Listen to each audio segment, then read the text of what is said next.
구독자 여러분, 안녕하세요. 놀라운 비즈니스 스쿨입니다. 오늘은 질문에 관련된 이야기를 좀 나눠보려고 합니다. 질문은 여러 가지 비즈니스 스킬들 중에서도 굉장히 유용하고 파워풀한 스킬이라고 할 수가 있습니다. 질문을 잘 활용하면 뭔가 꽉 막혀있는 문제 상황을 풀어낼 수 있는 해답을 얻어낼 수 있기도 하고요. 또 질문을 잘 활용해서 참신한 아이디어를 도출하고 그 아이디어가 새로운 가치로 이어지는 경우도 많이 있죠. 자, 그래서 경영에 있어서 질문을 활용하는 것은 굉장히 유용한 방법이 될 수가 있습니다. 그런데 문제는 우리가요, 좋은 질문을 만들어내고 그 질문을 어떻게 활용하는지에 대한 어떤 그 방법론을 제대로 학습한 적이 없다는 데 있습니다. 그것을 제대로 배울 수 있는 기회도 흔치가 않죠. 그래서 오늘 질문이란 주제를 한번 잡아봤고요. 오늘 학습할 내용, 콘텐츠는 스위스 IMD 경영대학원에서 전략을 가르치고 있는 아르노 슈발리에 교수가 말하는 더 나은 의사결정을 위한 5가지 전략적 질문 유형이라는 내용에 기반해서 한번 이야기를 진행해 보려고 합니다. 아르노 슈발리에 교수가 말하는 5가지 질문 유형을 하나씩 먼저 살펴보도록 하겠습니다. 첫 번째는 조사적 질문입니다.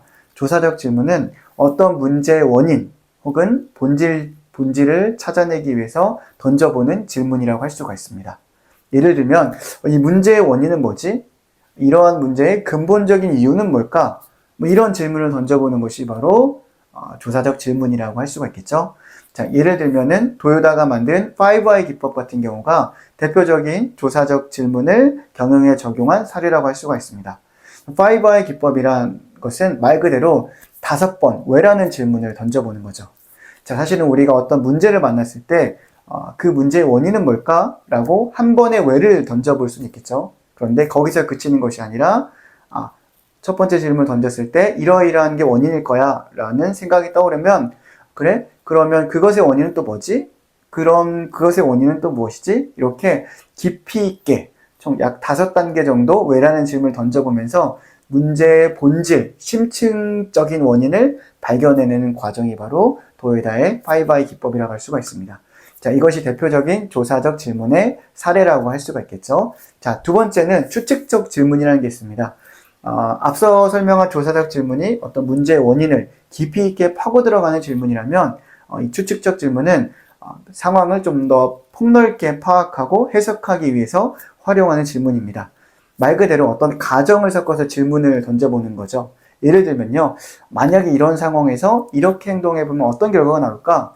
만약에 이러이러하다면 어떻게 전략을 만들어 볼 수 있을까? 이런 전략을 만들어 실행해보면 어떨까? 이렇게 어떤 하나의 문제에 고정되어 있는 시각을 폭넓게 넓혀주는 것이 바로 이 추측적 질문입니다. 우리가 디자인 싱킹을 할 때 아이데이션 단계에서 How might we라는 질문을 던져보잖아요. 우리라면 어떻게 할까? 라는 질문인데요. 이러한 질문을 던져보는 것이 추측적 질문의 하나의 좋은 사례라고 말씀드릴 수 있을 것 같습니다. 자, 세 번째 유형의 질문은요, 생산적 질문입니다. 자, 생산적 질문이란 말 그대로 어떤 생산성 향상을 위한 질문을 던져보는 거죠. 예를 들면, 현재 프로세스에서 더 빠른 시간에 어떤 생산적인 결과물을 만들어내려면 어떤 질문을 어떻게 해야 될까? 혹은 현재 상황에서 어떤 조금 더 빠르게 우리가 원하는 결과를 얻으려면 어떻게 해야 될까? 이렇게 생산성 향상으로 이어질 수 있는 질문을 던져보는 것이 바로 생산적 질문의 대표적인 사례라고 볼 수 있을 것 같습니다. 자, 네 번째 해석적 질문은 지금까지 살펴본 3가지의 질문이 있죠. 조사, 그리고 추측, 그리고 생산적 질문. 이 3가지 질문의 후속적 질문이라고 할 수 있을 것 같습니다. 자, 앞서 활용한 3가지 질문을 통해서 얻어진 답변을 그 해석한 과정을 바탕으로 어떠한 가설을 도출해내는 그러한 역할을 하는 것이 바로 4번째 해석적 질문이라고 할 수가 있습니다. 자, 마지막 5번째는 주관적 질문입니다. 자, 이 주관적 질문은 앞서 살펴본 4가지 유형과는 약간은 결이 다른 유형의 질문이라고 할 수가 있습니다. 이 주관적 질문은요, 말 그대로 어떤 개인의 어떤 감정이나 상황, 이런 것들을 고려해서 던지는 질문이라고 할 수가 있습니다. 그래서 누군가에게 질문을 던질 때 그의 어떤 솔직한 목소리를 얻을 수 있는 데 도움이 되기도 하고요. 때로는 질문을 활용해서 대화를 하거나 문제의 원인을 이렇게 탐색해 나가는 과정에서 상대방의 감정이나 생각을 배려할 때 이 주관적 질문을 활용해 볼 수가 있을 수가 있습니다. 이렇게 5가지 질문 유형을 전략적으로 잘 활용한다면 우리가 경영에서 조금 더 나은 결과를 얻어낼 수 있다는 것이 바로 아르노 슈발리에 교수의 핵심적인 인사이트였습니다. 이어서 우리가 또 생각해 볼 것이 뭐냐면 이 5가지 유형의 질문을 균형 있게 사용하는 것이 조금 더 효과적인 결과를 만들어낼 수가 있다는 겁니다. 그런데 슈발리에 교수가 연구를 진행해 본 결과에 의하면 상당히 많은 수의 경영자 혹은 임원들이 질문 유형 5가지를 균형 있게 사용하기보다 3가지 또는 4가지 혹은 2가지, 1가지 질문을 자주 조금 더 빈번하게 사용하고 있다고 합니다. 그러니까 바꿔 말해 본인이 한번 사용을 해서 어떠한 성공적인 결과를 도출해냈던 질문 유형이 있을 수 있겠죠. 그것들을 조금 더 자주 사용하는 경향이 있다는 거죠. 물론 이것도 굉장히 잘 하고 계신 거라고 볼 수가 있는데요. 여기에서 한 발 더 나아가서 내가 자주 사용하지 않은 질문 유형들을 폭넓게 사용해 본다면, 균형 있게 사용해 본다면 훨씬 더 나은 그런 경영 성과를 만들어낼 수 있다라는 게 또 슈발리에 교수의 핵심적인 인사이트가 아닌가 생각을 해봤습니다.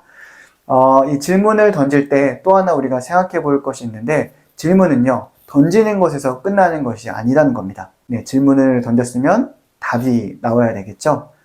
자, 우리가 혼자 스스로에게 질문을 던져보는 것도 있지만 대부분의 질문은 상대방이 있음을 가정합니다. 그러니까 누군가에게 질문을 던졌다는 것은 그에게서 어떤 답을 듣고 싶다는 뜻이겠죠. 그러면 내가 질문을 하고 상대방이 답을 했을 때 그 답을 수용하는 것 역시 굉장히 중요한 스킬이라고 할 수가 있습니다. 질문을 던져서 답을 얻었음에도 상대방의 답을 수용하지 않으면 질문 자체의 의미가 굉장히 퇴색할 수밖에 없겠죠.